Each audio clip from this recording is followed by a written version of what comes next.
بسم اللہ الرحمن الرحیم۔ جسمانی امراض پرہیز سے جاتے ہیں اور روحانی امراض پرہیزگاری سے۔ اپنا خیال بھی اہم ہے، لیکن سب سے اہم خیال اس کا ہے جس نے تجھے صاحب خیال بنایا۔ مومن وہ نہیں جس کی محفل پاک ہو، مومن وہ ہے جس کی تنہائی پاک ہو۔ انسان کو اچھی سوچ پہ وہ انعام ملتا ہے جو اسے اچھے اعمال پہ بھی نہیں ملتا، کیونکہ سوچ میں دکھاوا نہیں ہوتا۔ ہمیشہ سچے لوگوں سے دوستی رکھو، کیونکہ وہ اچھے دنوں میں سرمایہ اور برے دنوں میں محافظ ہوتے ہیں۔ علم وہ نہیں جو آپ نے سیکھا ہے، علم تو وہ ہے جو آپ کے عمل و کردار سے ظاہر ہو۔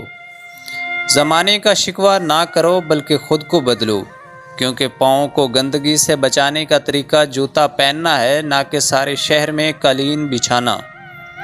انسان کو اس کی برائیوں سمیت قبول کرنے والا ہی اس کا سچا دوست ہوتا ہے، کیونکہ خوبیاں تو دشمن کو بھی متاثر کرتی ہیں۔